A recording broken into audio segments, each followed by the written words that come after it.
Dalawang babaeng politiko sa UK nasangkot sa isang cyber catfight matapos mag-tweet ang isa sa kanila ng mga cleavage selfies na tinawag ng isa na cheap.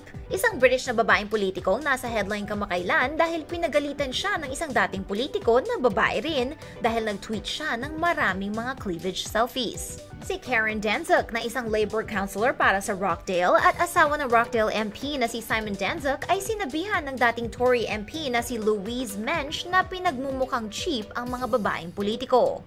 Si Danczuk na ina sa 2 anak ay malinaw na tanggap ang kanyang sarili. Itinuit niya noong April na sinabi ng publication na Daily Star na sana ay kagaya niya ang lahat ng mga asawa ng mga MP. Humble, di ba? Ang away sa pagitan ng 2 babae ay nagsimula sa gitna ng Agosto nang itinuit ni Mensch ang mga pamiminta sa boobs ni Danczuk.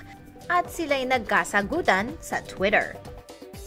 Pero mukhang hindi naman ganun ka-inosente si Mensch. Ang dating MP ay nag-launch ng beauty blog na Unfashionista noong 1 taon at natawag siyang ipokrita dahil ayaw niya sa sexism pero mahilig pala siyang humusga base sa itsura ng mga tao.